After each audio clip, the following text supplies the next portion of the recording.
The wisest person I ever met in my life, a third grade dropout.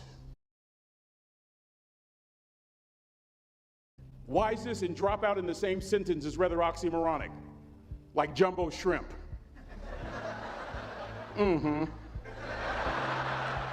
Like fun run, ain't nothing fun about it.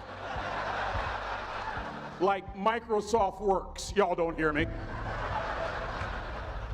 I used to say like country music, but I've lived in Texas so long, I love country music now. I hunt, I fish, I have cowboy boots and cowboy, y'all, I'm a black neck redneck. Do you hear what I'm saying to you?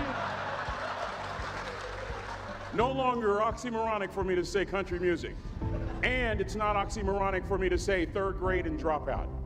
That third grade dropout, the wisest person I ever met in my life, who taught me to combine knowledge and wisdom to make an impact, was my father.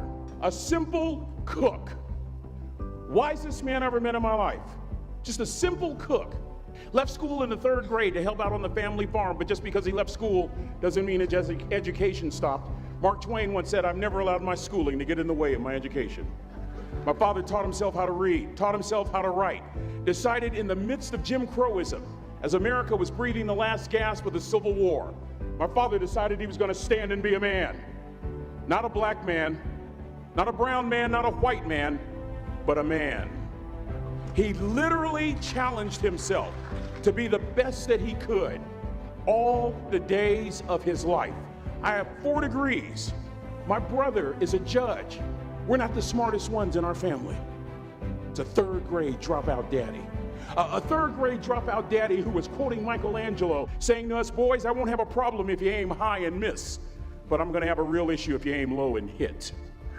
A country mother quoting Henry Ford, saying, "If you think you can or if you think you can't, you're right." I learned that from a third grade drop. Simple lessons. Lessons like these. Son, you'd rather be an hour early than a minute late. We never knew what time it was at my house because the clocks were always ahead. My mother said for nearly 30 years, my father left the house at 3:45 in the morning. One day she asked him, "Why, Daddy?" He said, "Maybe one of my boys will catch me in the act of excellence." I want to share 2 things with you. Aristotle said, "You are what you repeatedly do." Therefore, excellence ought to be a habit, not an act. Don't ever forget that. I know you're tough, but always remember to be kind. Always. Don't ever forget that. Never embarrass mama. Yeah.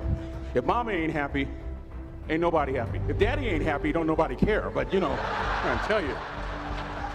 Next lesson. Lesson from a cook over there in the galley. Son, make sure your servant's towel is bigger than your ego. Ego is the anesthesia that deadens the pain of stupidity.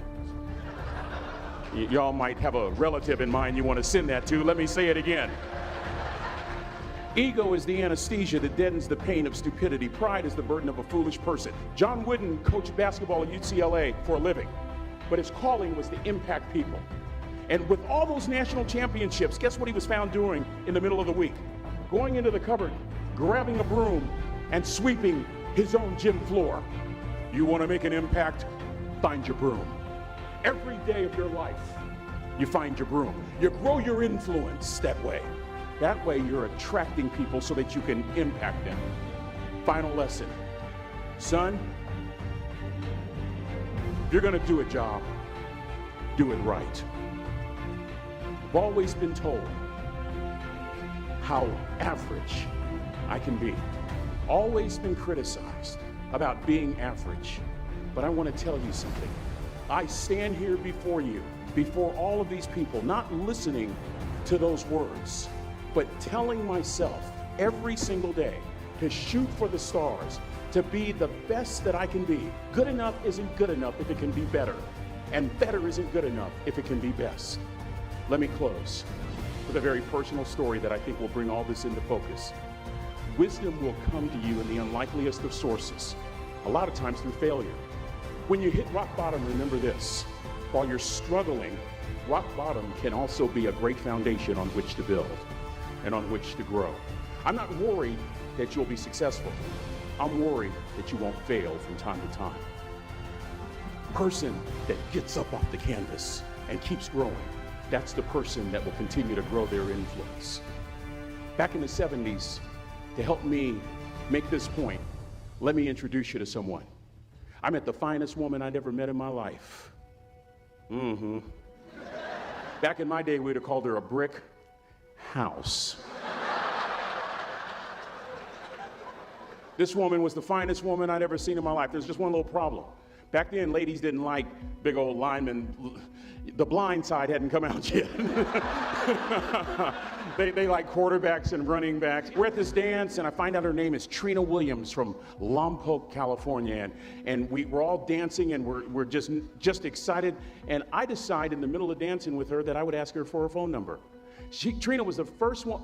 Trina was the only woman in college who gave me her real telephone number. The next day, we walked to Baskin & Robbins ice cream parlor. My friends couldn't believe it. This has been 40 years ago, and my friends still can't believe it. We go on a second date, and a third date, and a fourth date. We drive from Chico to Vallejo so that she could meet my parents. My father meets her. My daddy, my hero, he meets her, pulls me to the side and says, "Is she psycho?" But anyway, we go together for a year, 2 years, 3 years, 4 years. By now, Trina's a senior in college. I'm still a freshman, but I'm working some things out. I'm so glad I graduated in 4 terms. Nixon, Ford, Carter, Reagan. So now it's time to propose. So I talk to her girlfriends, and it's California, it's in the 70s, so it has to be outside. You have to have a candle, and you have to have, some chocolate. Listen, I'm from the hood. I had a bottle of Boone's Farm wine. That's what I had. She said yes. That was the key. I married the most beautiful woman I'd ever seen in my life. Y'all ever been to a wedding, and even before the wedding starts, you hear this? How in the world? And it was coming from my side of the family.